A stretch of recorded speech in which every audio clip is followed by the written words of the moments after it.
আসসালামু আলাইকুম। আমার এই ভিডিওটা তাদের জন্য খুব কাজে দিবে যারা অনার্স ফোর্থ ইয়ারে আছেন অথবা যারা নতুন জব প্রিপারেশন শুরু করছেন তাদের জন্য। আমি আমার এক্সপিরিয়েন্স থেকে বেশ কিছু কথা শেয়ার করব, যারা একদম বিগিনার তাদের জন্য বেশ কাজে দিবে। যারা অনার্স ফোর্থ ইয়ারে আছেন তারা এখনো চিন্তা করতেছেন যে ফোর্থ ইয়ার যাক, এখনো হাতে হিউজ সময় আছে। এই লার্জ নাম্বার অফ স্টুডেন্টস যারা ভাবতেছে এখনো হিউজ সময় আছে, আস্তে আস্তে পড়াশোনা শুরু করব এবং মাস্টার্সে ভর্তি হওয়ার মধ্যে আমার হয়ে যাবে। বাট আলটিমেটলি জব প্রিপারেশনের ব্যাপারটা মোটেই এমন নয়। এটা হচ্ছে ওই একটা কথা আছে না, বিন্দু বিন্দু জল গড়ে ওঠে সাগর অতল, এরকম একটা কথা আছে না। একইভাবে আপনি এখন থেকেই শুরু করেন, খুব জোর দিয়ে শুরু করেন। আমাদের লার্জ নাম্বার অফ পিপলের সমস্যাটা হলো আমরা প্রাথমিকভাবে বুঝতে পারি না, আমাদের মেন্টর থাকে না। দেখেন, সব কাজের একজন কোচ দরকার, একজন মেন্টর দরকার। আপনি এবং আপনার মেন্টর যত স্ট্রং হবে, তিনি যত এক্সপিরিয়েন্সড হবেন, তিনি এ ব্যাপারে যত ভালো বুঝবেন, আপনি তত বেশি এগিয়ে যাবেন অন্যদের তুলনায়। সেজন্য যাদের মেন্টর নাই, আপনি সেক্ষেত্রে একটা কাজ করতে পারেন। সবারই তো মেন্টর থাকবে, বড় ভাই, ক্যাম্পাসের বড় ভাই হোক বা এনি হাউ বা ক্লোজ বড় ভাই হোক, ফ্রেন্ড হোক, যেই হোক। কিন্তু আমার মনে হয়, আমি যেটা বলছি, প্রাথমিকভাবে আপনাকে অফলাইনে একটা কোচিং সেন্টার ভর্তি হওয়া একান্ত খুব জরুরি। আপনার নিয়ারেস্ট কোনো ভালো কোচিং সেন্টার দেখে সেখানে আপনার ভর্তি হওয়া কোনো খুবই জরুরি। তাহলে আপনি বুঝতে পারবেন যে সেখানে বেসিকভাবে কোন কোন সাবজেক্টগুলো কত কত মার্কস, কি কি পরীক্ষা দিতে হয়, পরীক্ষার কি কি প্যাটার্নগুলো কি কি আসে, বেসিক কিছু জিনিস আসে যেগুলো আপনি স্যারদের লেকচার থেকে ভালো বুঝবেন।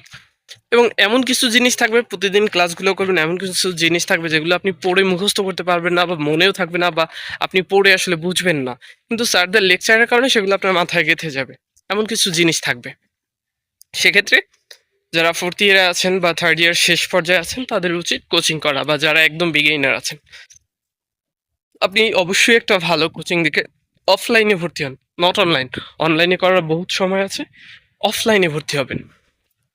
আহ, এটা হচ্ছে প্রথম কথা। এতে আপনার সুবিধা হবে, আপনি মার্কস সম্পর্কে জানতে পারবেন, সাবজেক্ট সম্পর্কে ধারণা পাবেন, এবং পাশাপাশি আপনি রেগুলারলি করবেন, কি বলে এটাকে, জবে অ্যাপ্লাই করা শুরু করবেন। প্রত্যেকটা আপনার ক্রাইটেরিয়া অনুযায়ী আপনি যেগুলায়, যেহেতু আপনি থার্ড ইয়ার ফোর্থ ইয়ারে ধরে নিচ্ছি, যদি আপনি থার্ড ইয়ার কিংবা ফোর্থ ইয়ারে পড়ছেন, তাহলে আপনি ইন্টারের সার্টিফিকেট দিয়ে, এইচএসসি এর সার্টিফিকেট দিয়ে আপনি সেই লেভেলে আবেদন করতে পারবেন।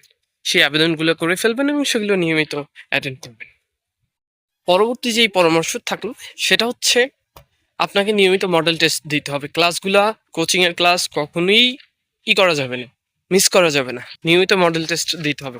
কোচিং এ আপনাকে অবশ্যই মডেল টেস্ট দেওয়ানো হবে, সেখানে মডেল টেস্ট দিতে হবে। পাশাপাশি আপনাকে এক সেট বই কিনতে হবে। আপনি যেহেতু কোচিং এ ভর্তি হয়েছেন, আপনাকে সেখান থেকে শিট দিবে এবং আপনি সেই শিটগুলো কালেক্ট করে পড়া শুরু করবেন শিটগুলো। পাশাপাশি আপনি প্রাথমিকভাবে আস্তে আস্তে বই কিনবেন। যদি একসাথে পারেন একসাথে কিনবেন। আই থিঙ্ক একসাথে কেনার প্রয়োজন পড়ে না, কারণ তাহলে আসলে হারিয়ে পড়ে। বেসিক যে বইগুলো সেগুলো আগে কিনে ফেলবেন, বাকিগুলো আস্তে আস্তে কিনবেন। বেসিক বইগুলো বলতে আপনি বাংলার বেস্ট একটা বই কিনবেন, ইংরেজির জন্য ভালো একটা বই কিনবেন, সাধারণ জ্ঞানের জন্য ভালো একটা বই কিনবেন।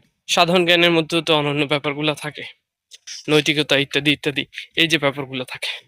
এই বই চারটা আপনার কোচিং এ যখন যেই টপিকগুলো পড়াবে, সেখানে এই বইয়ের টপিক থেকে আপনি বিস্তারিত আকারে পড়ে নেবেন। আপনি ফার্স্ট টাইম যদি বিস্তারিত আকারে না পড়েন, পরবর্তীতে আসলে আপনি আহ, বিস্তারিত পড়ার সময় সুযোগ পাবেন না, বা আপনার জানার গণ্ডিটা খুবই সীমিত থাকবে। এই জিনিসটা আপনাকে মাথায় রাখতে হবে। তাহলে আলটিমেটলি কি কি জিনিস হলো? প্রাথমিক পরামর্শ ছিল একটা কোচিং এ ভর্তি হওয়া, তাহলে আপনি গাইড পাবেন সেখান থেকে যে আপনার জন্য কি কি পড়তে হবে। এরপরে ছিল আহ কি ছিল, আমি তো ভুলে গেলাম। যাই হোক, এরপরে যে ব্যাপারগুলো ছিল যে আপনাকে নিয়মিত মডেল টেস্ট দেওয়া এবং আপনার সার্টিফিকেট অনুযায়ী, আপনার কোয়ালিফিকেশন অনুযায়ী নিয়মিত জব সার্কুলারে নজর রাখা এবং জবে অ্যাপ্লাই করা এবং পরীক্ষা দেওয়া। এরপরে ছিল এক সেট বই কেনা। এই ব্যাপারগুলো আপনাকে নিয়মিত কন্টিনিউয়াসলি করতে হবে। পাশাপাশি আর একটা ব্যাপার হচ্ছে, আপনি যখন কোচিং করবেন, কোচিংয়ে আপনার যে টপিকগুলো থাকবে ওই টপিক ওয়াইজ আপনাকে নোট করতে হবে।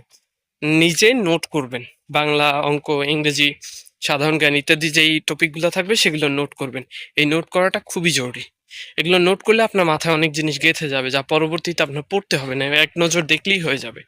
এই যে বেসিক জিনিসগুলো আছে এগুলো অবশ্যই মনে রাখতে হবে আশা করি।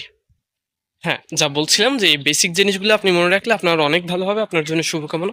All the best. Thank you so much. আসসালামু আলাইকুম।